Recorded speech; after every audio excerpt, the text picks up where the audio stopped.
And it's live now, Your Worship. Kia ora koutou. Good evening, everyone, and welcome to Kaipara District Council's first long-term plan 2021-31 webinars. Two of these events, one happening tonight, Thursday night, and one next Tuesday night. But welcome to all of those of you who are joining us from across Kaipara District this evening.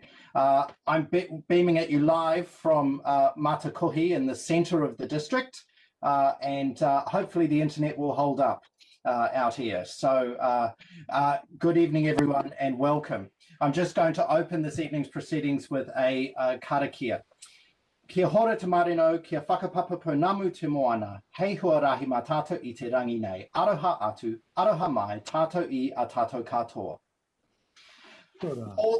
For this evening and for our webinar, how this is going to work, we have several of our councillors joining us, and they're waiting in the wings, if you like, from their respective homes. So we have Deputy Mayor Anna Curnow, we have Councillor Peter Wethy, Councillor Aaron Wilson-Collins, and Councillor Mark Vincent are all joining us.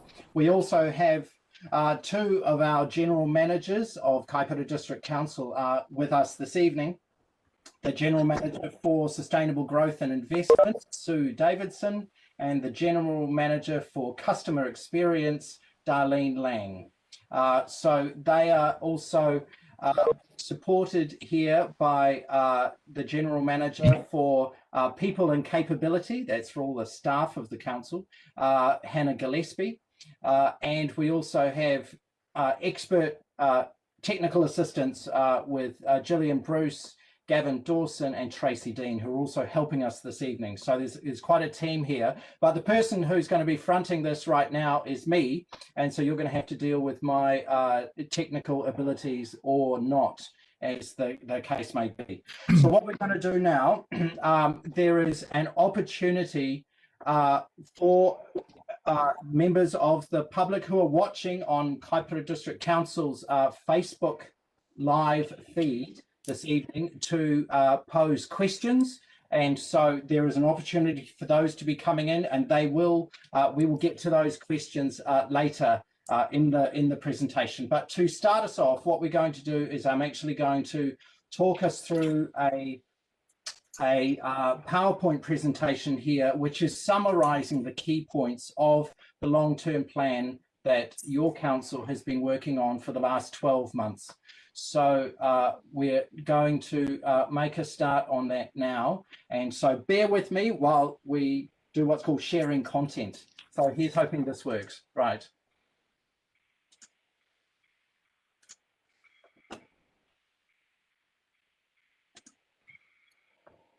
It works.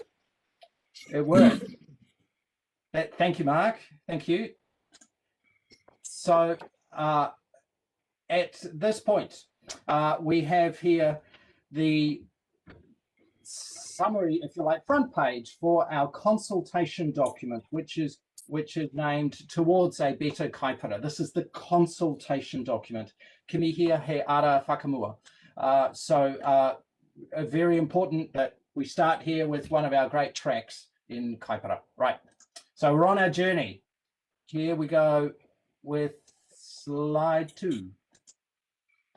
So this, of course, a long-term plan is the plan for the next 10 years, which is about the focus of Kaipara District Council for the next decade ahead. So we're just getting straight into it here this evening. What we are focusing on as a council for you is basically nothing shiny. What we are focused on with this long-term plan is the things that are very important for actually keeping Kaipara District Council and Kaipara District running as a better place to live.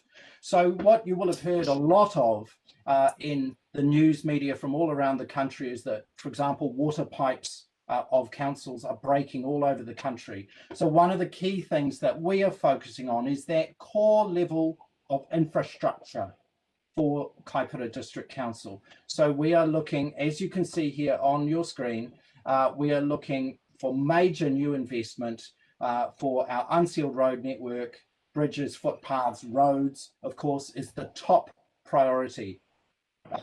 District Council is fully aware that everyone's first concern for us is always about roads. So roads are very important. We're looking here at maintaining and renewing our aging infrastructure. That's including our pipes and water infrastructure. We're looking at, rather than relying only on the ratepayers of the district, of getting as many grants as we possibly can and input and money from government and external sources as we can to help our local projects take flight.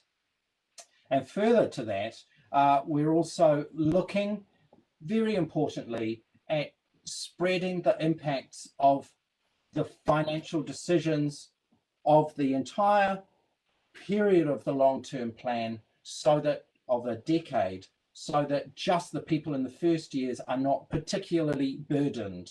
So we'll get more into some of that detail. So you can see here an investment portfolio of approximately $375 million for the next 10 years. And why I use the word approximately is because, of course, inflation is not being included in that figure. So by the time we get to the end of the 10 years, that figure will be larger, of course, with inflation.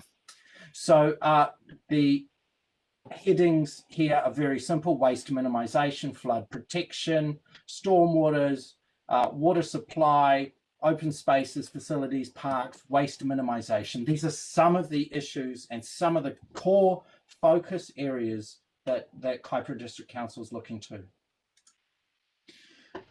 As we, one of the problems that Kaipara District Council has, of course, and the perception is that Kaipara District Council still has significant debt. So one of the situations that we do actually have is that, as you can see here, Kaipara District Council is actually in a very much better debt position than it was, and that many of you would possibly imagine that it is. We're near 50% of the 2014 peak of the debt, which was over $80 million. But saying that, the Kaipara District Council that we are today is still being extremely prudent regarding our finances. So we are looking at an average increase across the decade. Now, this is what's on your screen right now. The decade, we're looking at an average rates increase across that time of just on 3% rates across the decade. That's the yellow line that crosses across the middle of the screen. The gray line is the rates increase year by year by year, which is forecast, and our first year being 3.37% rates increase is what Kaipara District Council elected members have come out and said, with the plans that we have in place, that is what is being talked about. Now, the orange line at the top of the screen here runs across at 5%. That is the figure that the elected members have said to the staff: we don't want a rates percent that goes above 5%. Now, other councils in New Zealand, they don't put those limits on their staff, but we have put it on ours. So the plan that you see ahead that we're about to talk about here is coming very much within these parameters, that we're actually looking at a minimal rates increase on average across the district, but then there are projects that will be built on top of that. So that is the journey that we're going to be looking at this evening. So we have some key decisions that we are asking the community for their input on, and we're saying, community, we really need to hear from you on these matters. So let's go diving into those now. We say diving in, see beautiful Kaiwi Lakes there, Kia ora Taharoa, absolutely one of the great jewels of Kaipara District, those of you who don't know it. So let's go diving in. Right, the first of these subjects that has not been included at this point in the draft budget is some interesting work around waste minimisation. Now, for us here in Kaipara, we have a very poor track record for recycling. And an audit that was done last year found that the rubbish that we all put out week on week, 20% of that could have actually been recycled. Now, this was actually guys who dug down into the rubbish bags, opened it apart and said that could have been recycled, that could have been recycled, that could have been recycled. So what we're saying is we as a council are committed to looking at ways to reduce household waste, make recycling easier, and move Kaipara District community into a new place regarding waste minimisation. So what we're talking to here is a preferred option that we are asking the community to consider. Now that's what's here on your screen and left underneath the green bar. And that is that we actually go towards 2 recycling crates for every household. Now this is quite different from the current plastic bag job that we have running and that the community is used to. This is why we're coming for consultation on this, because this is a change. This is a significant change for our community. So what do the people of Kaipara think about recycling crates? And that's 2 for every household, 1 for glass and 1 for tin cans and plastic. And then you can get newspapers and cardboard boxes and so on and bundle those separately and tie them together. And all of that recycling can then be at curbside locations in town or at dedicated rural collection points, or you can take it for free to the transfer stations across the district. Now, here's the thing. Currently, if you go to a transfer station, you have to pay a recycling fee. Currently, you have to pay for plastic bags. So this is a shift. This is a definite shift, and this comes at a cost, of course, and that is for these bins and for this new system, which will be targeted for every household across. We're very of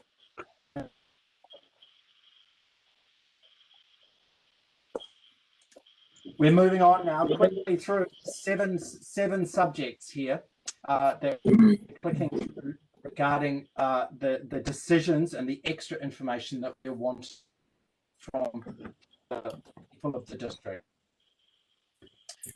So one of the options that Kaipara District Council is considering is about equalising the water supply and equalising the wastewater rates across.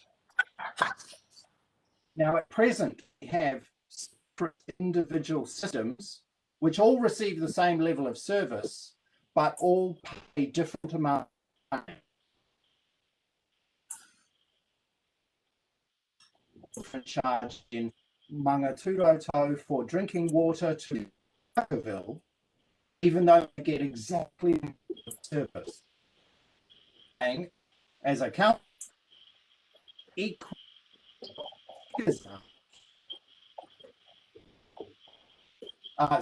getting the same level of service.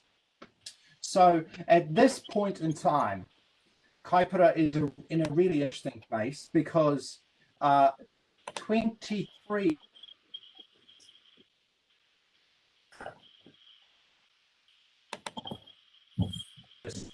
is connected to a water supply network of the council. 23%. If you go to Auckland, we 95% of the people being connected to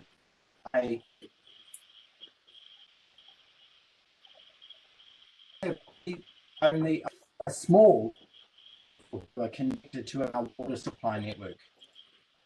When we're also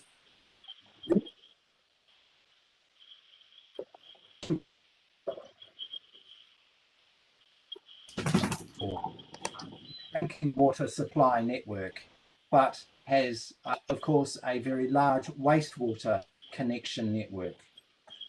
And so that brings us neatly into the point that, of course, for our wastewater networks, we have 6% of the district, or nearly 15,000 rateable properties in Kaipara are connected or could be connected to our wastewater. So that, like I say, that's 30. All these different communities, we're wanting to be able to. So here we go. Green.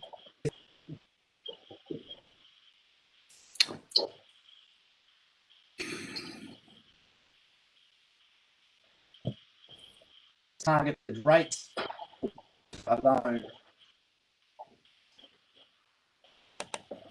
Water being charged by volume rates.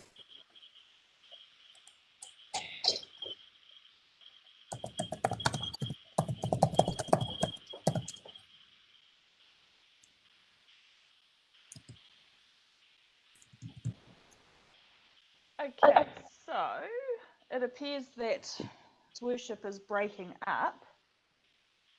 Okay, sorry. Any other? Oh, are you there? Cool. Sorry, your worship, you're breaking up. That's all. Okay.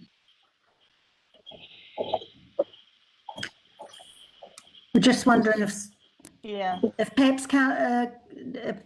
perhaps the deputy mayor might take over, and if she can, and present. Okay, thank you. I'll sign out for now. Kia ora. Internet has let us down. Yeah, one other thing is, on my screen, I've still got the first slide on waste minimisation.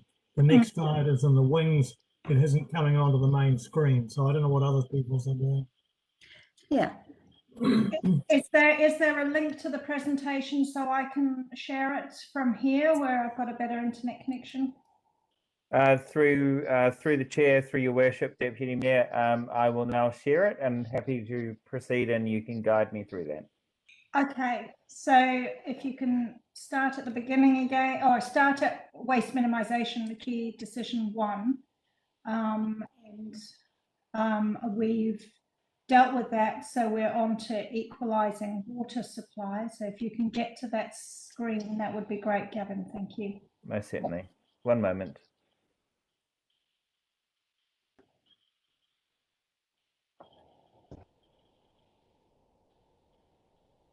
Thank you for your patience, everyone who's listening. Yes, one of the challenges we face in rural New Zealand. Okay, so the Mayor was talking about equalising the water supply and wastewater rates. As he said, the challenge we have is that there are a number of different funding models being used across the different schemes. Some of it's shared, some of it's not. We need to try and get it to a system that is fairer for everybody and also protects smaller communities from large blowouts when their wastewater systems need major maintenance work. Thank you, Gavin. That's a lot easier to read as well. Okay, so the option that we're suggesting is that we equalise rates across all the networks. So we take the same fixed rate for wastewater and for water systems. So anybody who's connected to either of those systems or is capable of being connected to will be brought into that equalised rates arrangement. What that allows is that as the costs of repairs and maintenance and development of those systems come up, they can be shared evenly across the whole district. So that makes it easier, particularly for the smaller communities to bear. Drinking water will still be charged by volume, but again, across the whole district. So rather than separate rates arrangements for each of the 5 schemes, we're looking at standardizing that across the whole district. So everyone who's connected would continue to get the service they do now. Whenever they turn on a tap, flush a toilet, doesn't matter where you are, you'll get the same service and pay the same rate. So that's the option that we're preferring. Option 2, which is also something that we could consider, is to ring fence each and every network. So if you're in Mangawhai, or if you're in Blinks Gully, or if you're in Dartable, you will pay the costs for that scheme. So that works fine when the costs are very low, but the moment you hit a big cost, then particularly, as I said before, those smaller communities bear those costs heavily. So that's why we've gone with option 1 as our preferred option, but we're very interested in your views.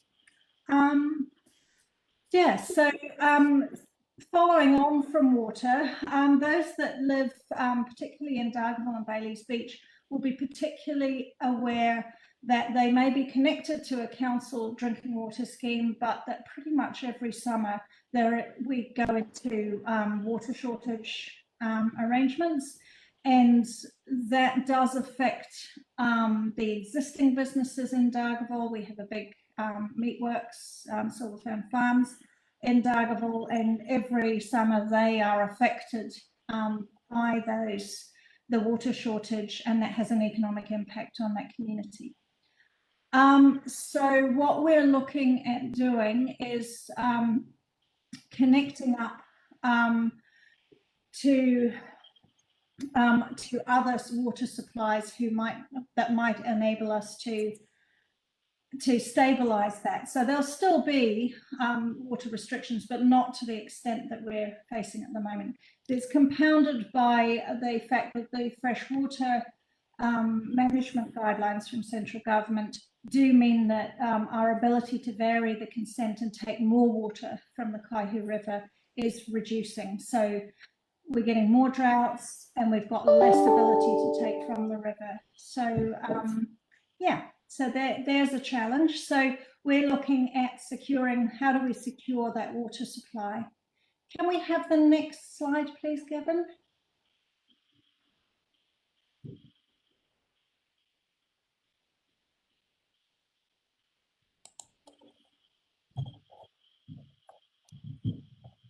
Thank you. Right. Oh, no, that's great. Secure these, no, the one before that one. That's so the next one along where we talk about the options for securing water supplies. I'm sort of jumping. That's the one. If we could hold that one, that'd be great. Okay, so for those who are not in Dartable, they may or may not be aware that there is something called the Tai the Tai Tokoro Water Trust, and they are building a dam, a water storage facility, I should say, just outside Dartable. And this is the primary use for it will be to supply horticulture, and so developing different forms of agriculture in that area. However, there's an option for Dartable to connect to that so that we can access that water as and when we need to. So that is our preferred option, and it involves building and connecting to a small water treatment plant, probably in Te Kaupuru, we're thinking, and then connecting that treated water from that plant through to Dartable and Bailey's Beach through our existing water network. So the estimated cost is for that is 2.1 million. The other option is to maintain the status quo and just each summer go into our water restrictions arrangements. And however, what we're being told is that these are likely to become more severe over time. And that means that we will be more and more reliant on tank water being trucked across the district. as it is in some other parts of the district. So yeah, we're interested in your thoughts on that. Should we connect up to that water storage facility, or should we just stick with the status quo and not make that investment? So looking forward to hearing your views on that. Maybe the next slide.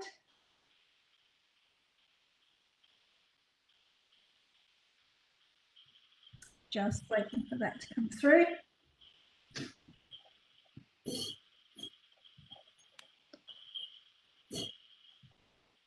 Kevin, are you able to get to the next slide?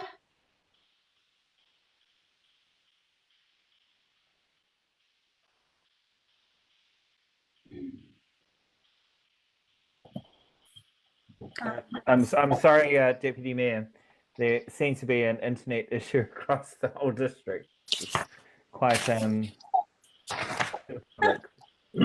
Okay, the joys of a rural district. So the next subject, Councillor Curnow, was on climate change. Oh, right. Okay.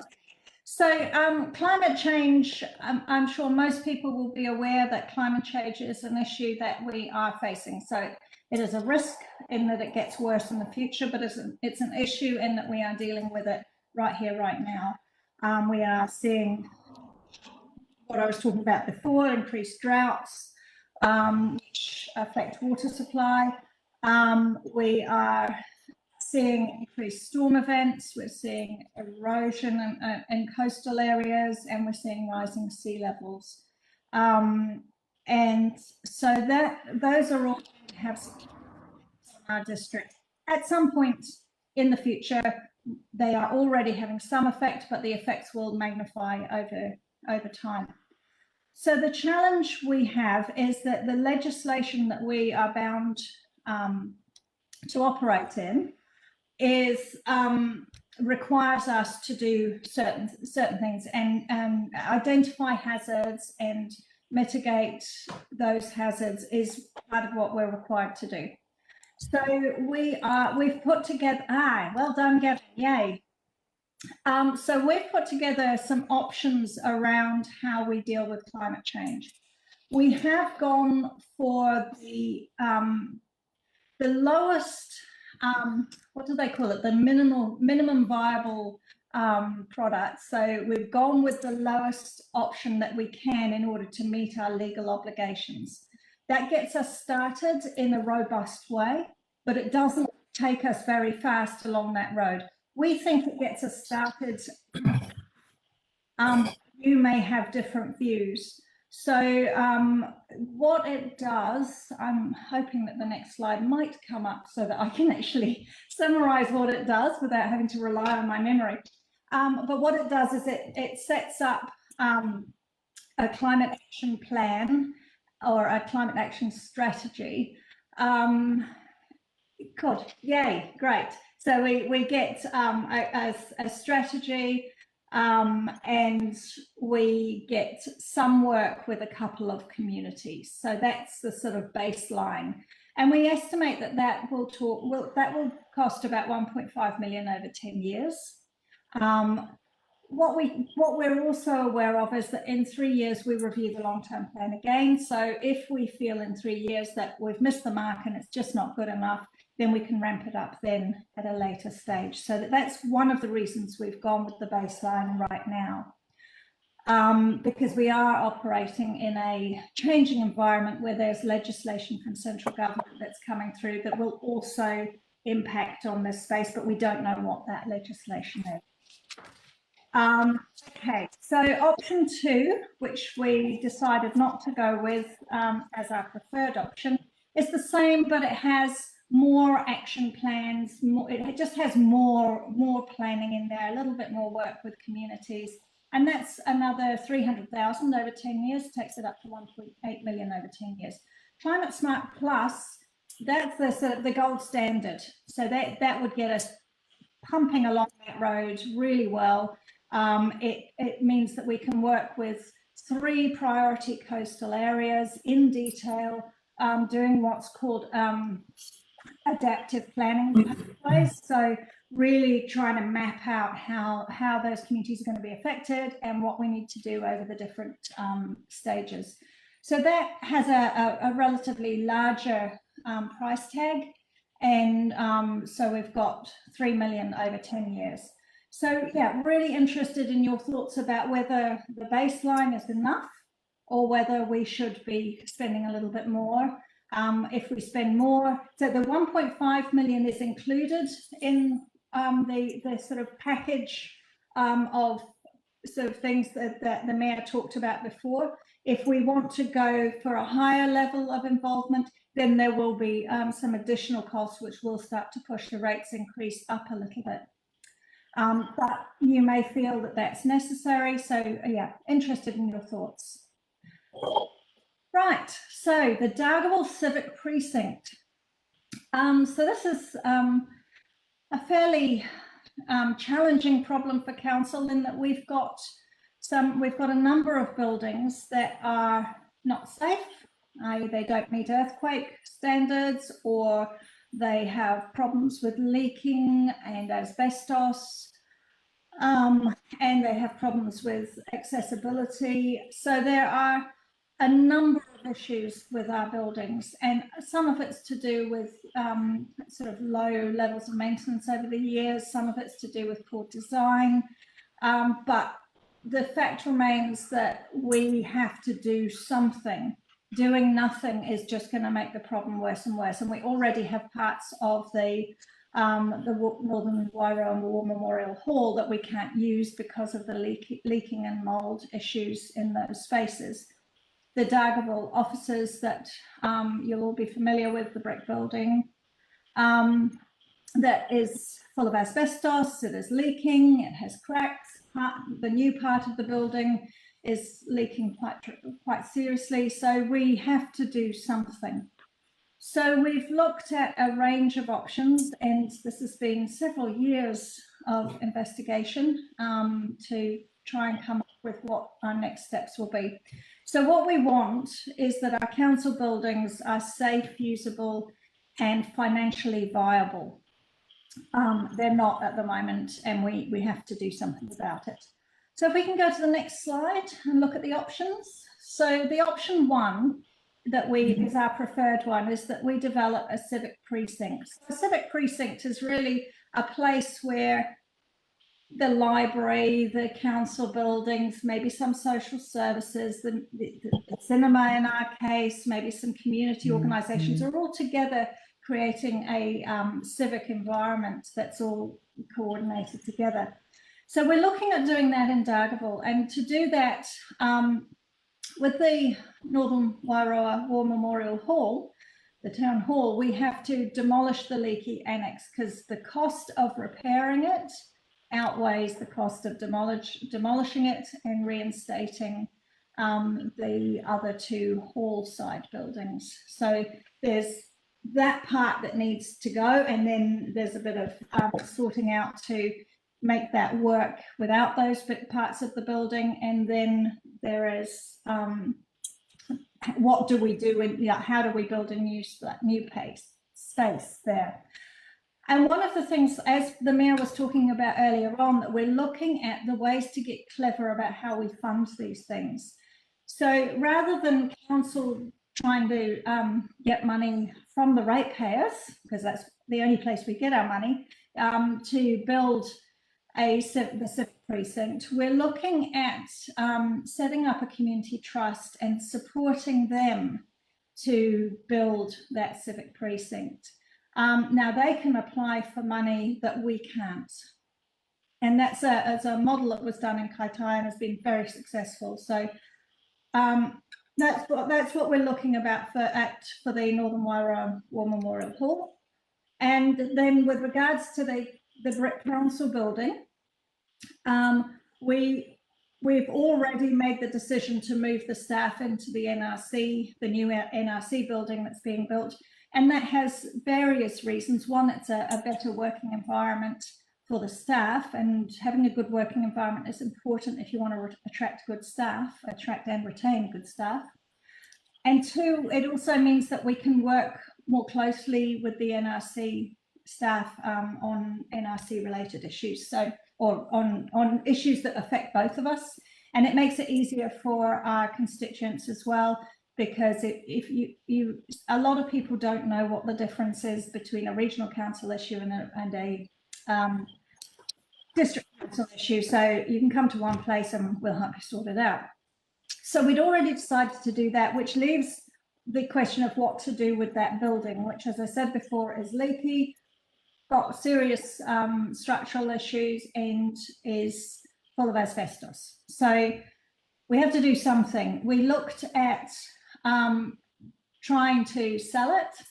The problem with selling it is that we lose that bit of land, and we feel that given that that's where we're looking at doing the civic precinct, that it would be good to keep that land.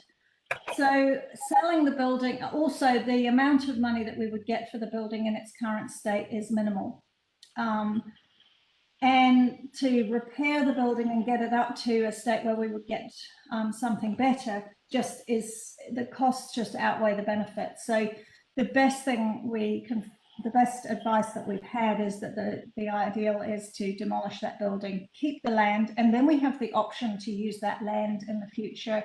And in the meantime, just keep it as a green space as part of that civic precinct. So the Mangawhai, if I can just one last thing on that civic precinct.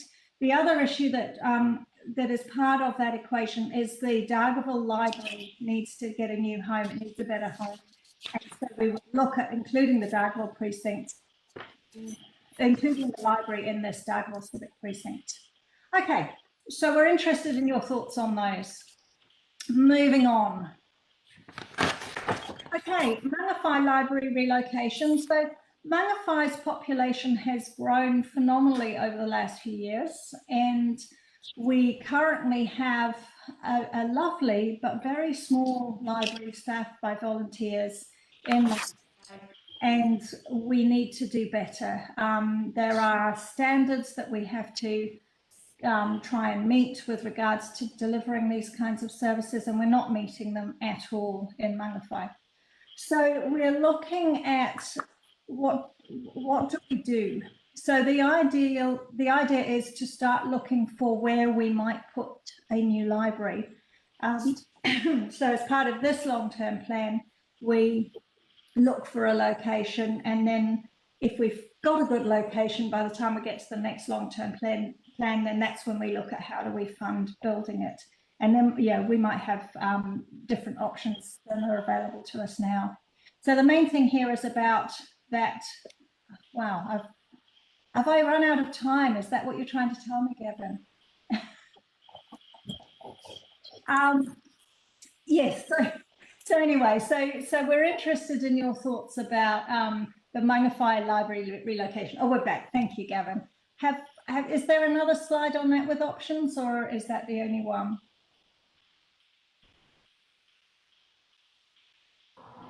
Sorry, Deputy Mayor. One moment. Thank you. Yep. Okay, so there've been, okay, here we go. So, oh, there we are, lovely. So the new library site, which is what we're looking at, is this LTP is to try and find a site and look for the best way to fund that. And because it's related to growth, we can, I believe, use some development contributions towards it. The thing with development contributions, you can only use those funds for growth related stuff. So the fact that there's an existing library means that some of it will be paid by ratepayers of the present. And so, yeah, so there's a split there. The option 2 is that we just leave the library as it is and continue on with it. We're interested in your thoughts on that. Okay, so regional economic development. Kaipara has had very little influence on Northland Inc. officially. over the years. So Northland Inc. is the regional economic development agency in Northland, and they are based in Whangarei, and they're charged with economic development across our region. Kaipara, because we're not funding them and we're not owners of Northland Inc., has had very little attention really from Northland Inc., particularly when it comes to things like tourism. We are looking at the option, so what that means is that we're missing out on economic development and the opportunities that come with that. So we would like Northland Inc. to be paying more attention to Kaipara, and one of the ways to do that the councils in Northland are looking at is a CCO. So is making Northland Inc. be owned by Kaipara District Council, Northland Regional Council, and Far North District Council. So obviously, if you're going to become, Gavin, just back one, please. Thank you. If you're going to become an owner in an organisation, you have to buy your shares in it. So we're looking at investing in our regional economic development agency, and that way we get to influence their strategic plans, and that way we get Kaipara taken seriously. So it's really important to us that we do that with Northland Inc., because the same investment that we're looking at putting in here would buy us maybe on a good day one person. So this is an effective way of getting some experienced and qualified economic development help for our district. What it means is we would end up with 33%.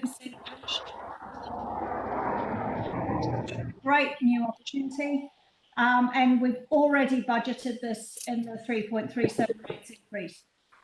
So if you the community say that you don't want us to do that, then that would come out of the rates increase, but we would end up having very little influence over Northland Inc. and getting very little attention from them, which is pretty much the status quo at the moment. Okay, so now the final one of our options is the closed circuit TV, CCTV, for Dartable. Now, the Dartable Community Development Board have established a CCTV network in Dartable, and it has been working well in reducing crime and improving safety, in Dartable. They would now like to extend that network both within Dartable and also out to rural. So how that works is the cameras are set up and they all link to the police station in Dartable, and the Dartable police station monitor those cameras all the time, and there has been a reduction in crime as a result. So the Dartable Community Development Board have come to us and asked us, can we collect the operation and maintenance of those cameras? So if we can go to the next slide, and just so the options are that we create a targeted rate in Dartable of $10 per rating unit. So that's per household or business in Dartable. And the rate would be targeted to the Dartable, West Coast Central and wards and the rural Waitokotoko Township, because those are the areas that would get the most benefit from it. The other option is not to do that. So it's up to you to let us know whether you think that's a good idea or not. Yeah, so those are the 7 options, and I really want you to have your say and share your thoughts about our draft or our consultation document, which is a summary of the long-term plan ideas. Yeah. So really keen to get your thoughts. Now, how are we planning to do some questions now, or how? I wasn't supposed to be doing this, so I'm not quite sure what the format is.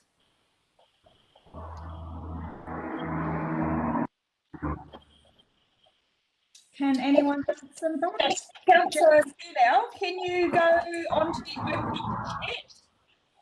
Gillian's been popping the questions into the chat space. So you'd like me to answer those questions now as best I can? Or else you can ask one of us, Anna.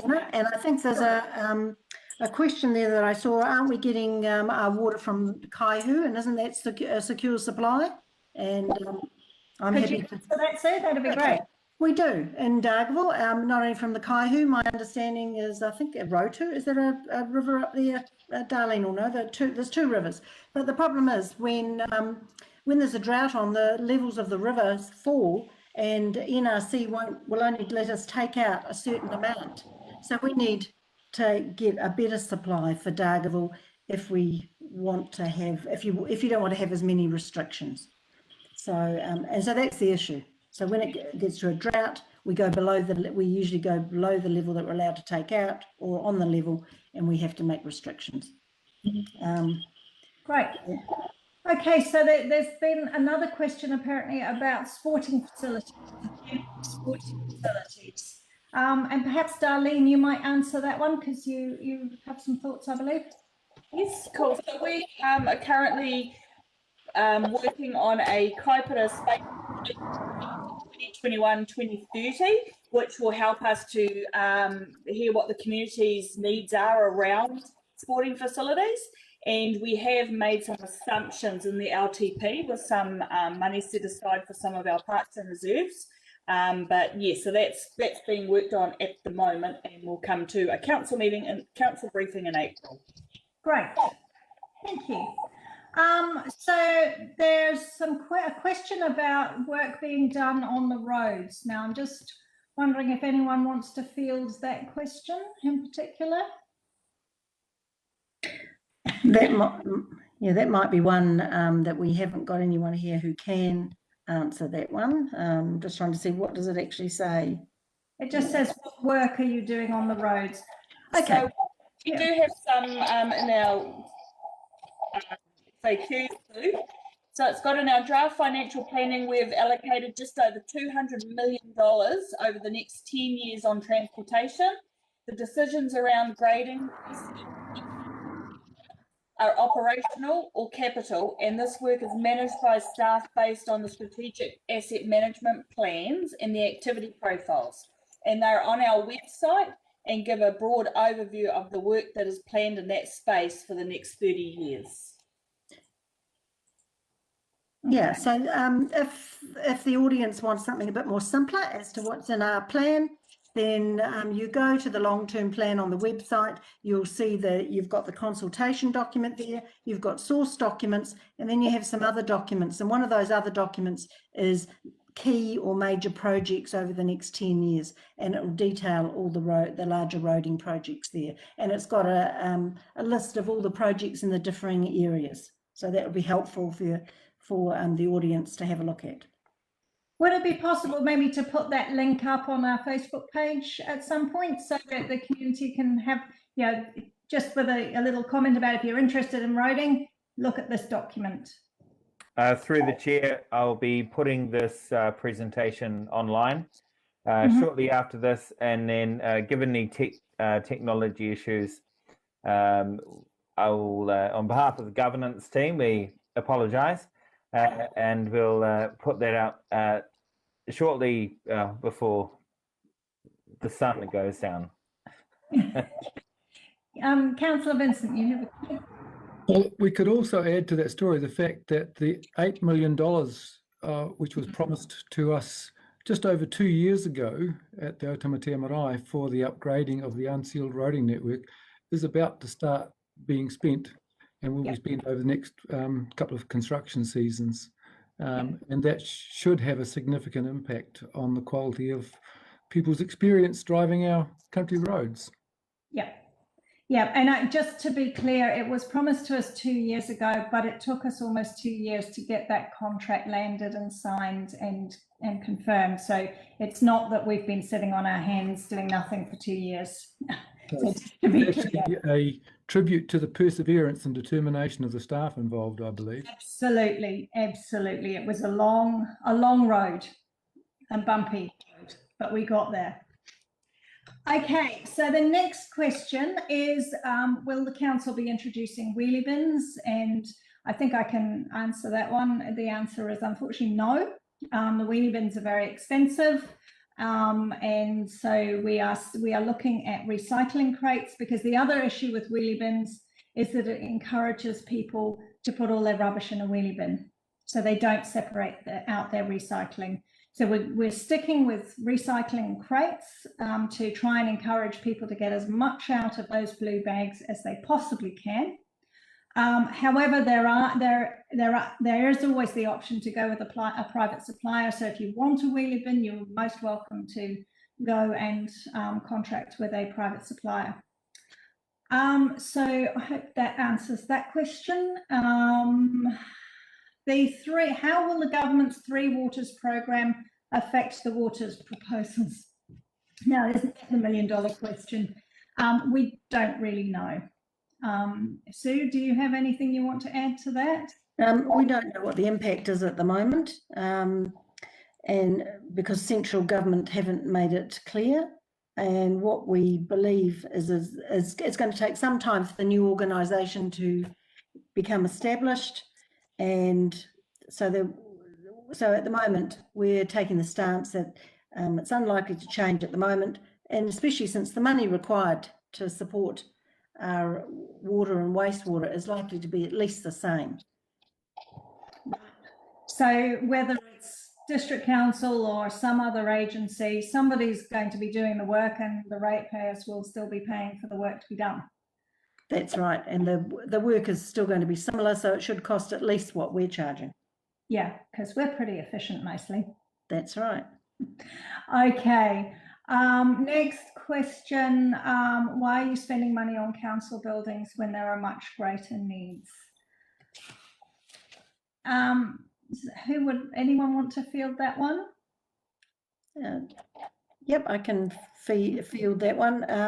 So in Dartable, we're proposing to only demolish the modern add-on building, which is the and the Northern Wairoa War Memorial Hall that links the municipal building and the Northern Wairoa Memorial Hall, and we just reclare them as separate states. The council does not propose to fund any new building. That will be done by a trust. Yeah, and just to reinforce, there is an urgent need to do something with these buildings, because the longer we leave it, the more costly it's going to be to sort out. So we're to coin a phrase, we're grasping the nettle and suggesting that we do something now rather than wait till it's even more expensive and even less usable than it currently is. Okay, why don't you put the library in the current council office building? What's that one? I can do that one. So we have considered that as an option, and we have done some investigations around it. It would cost a lot of money, as the building needs a lot of work, and we'd still end up with the same old building with the issues as well.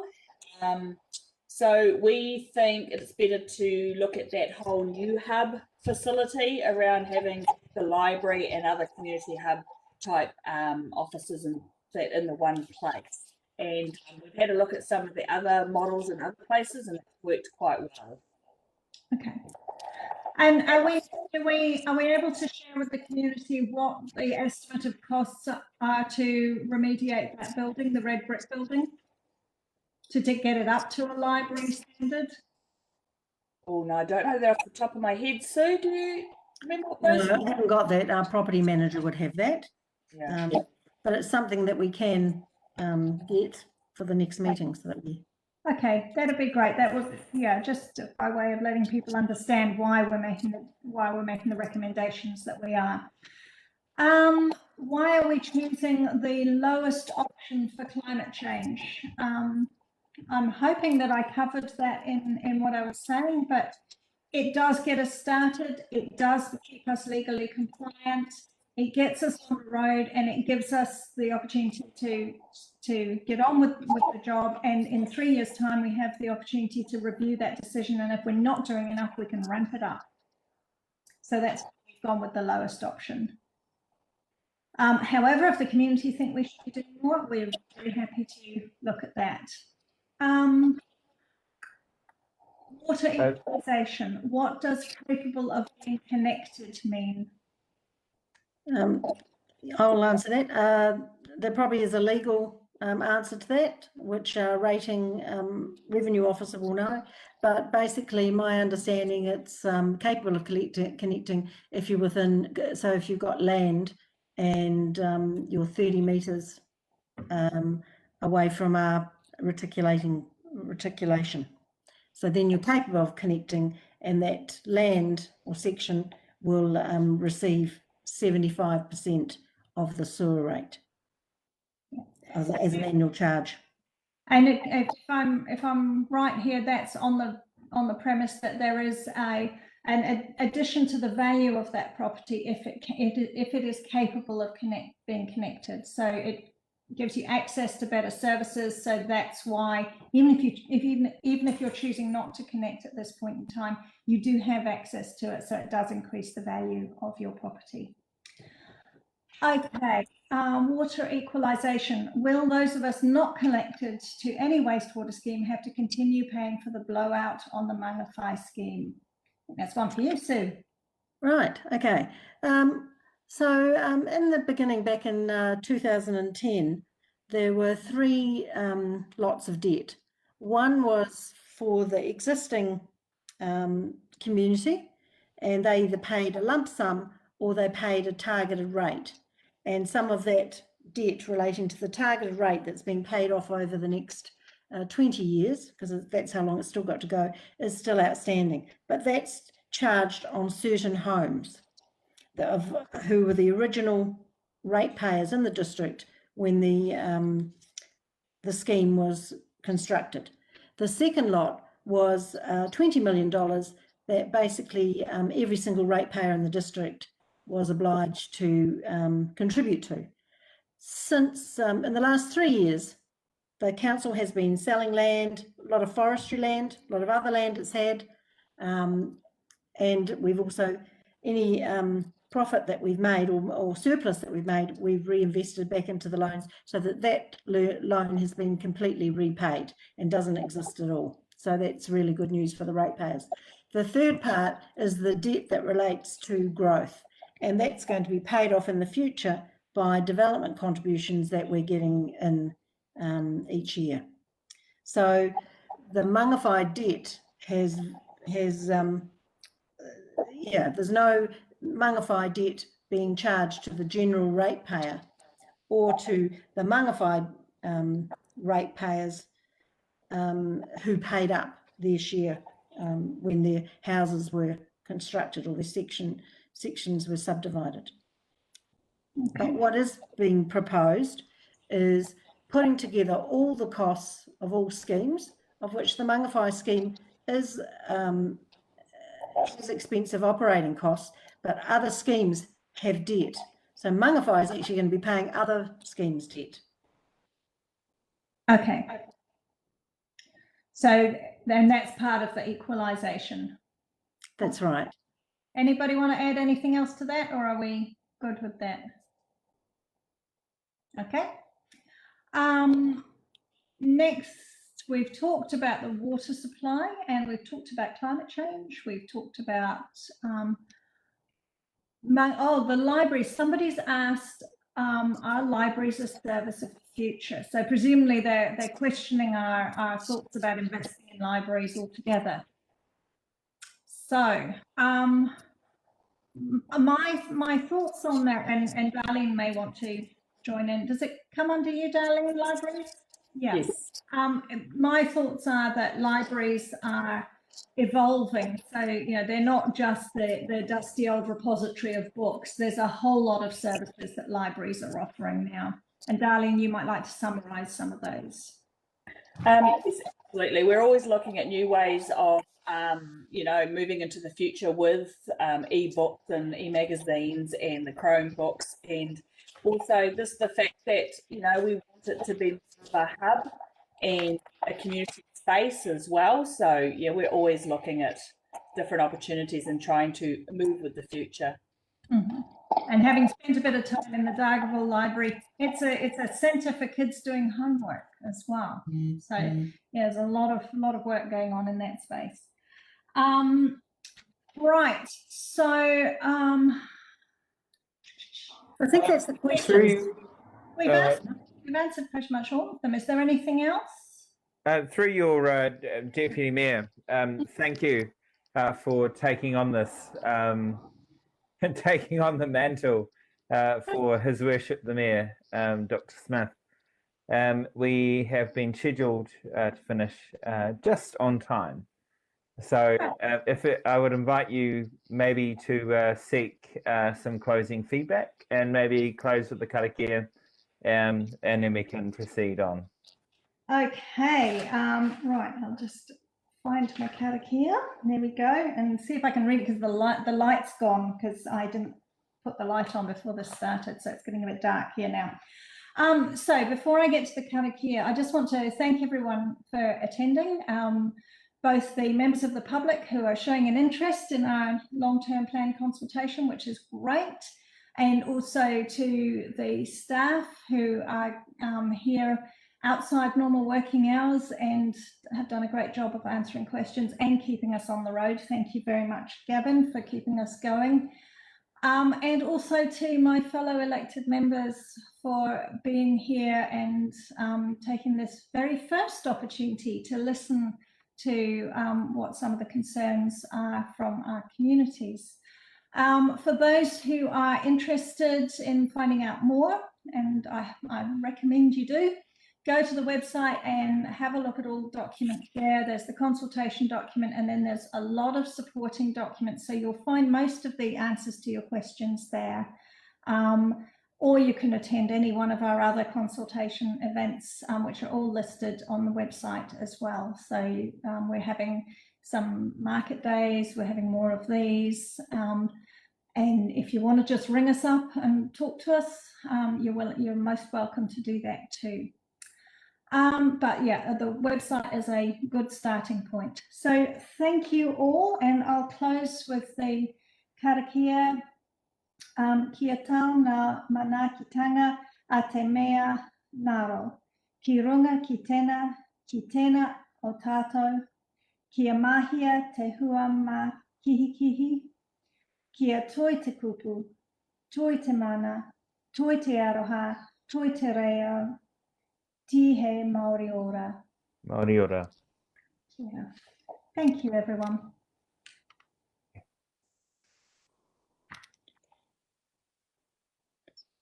So is it just us now?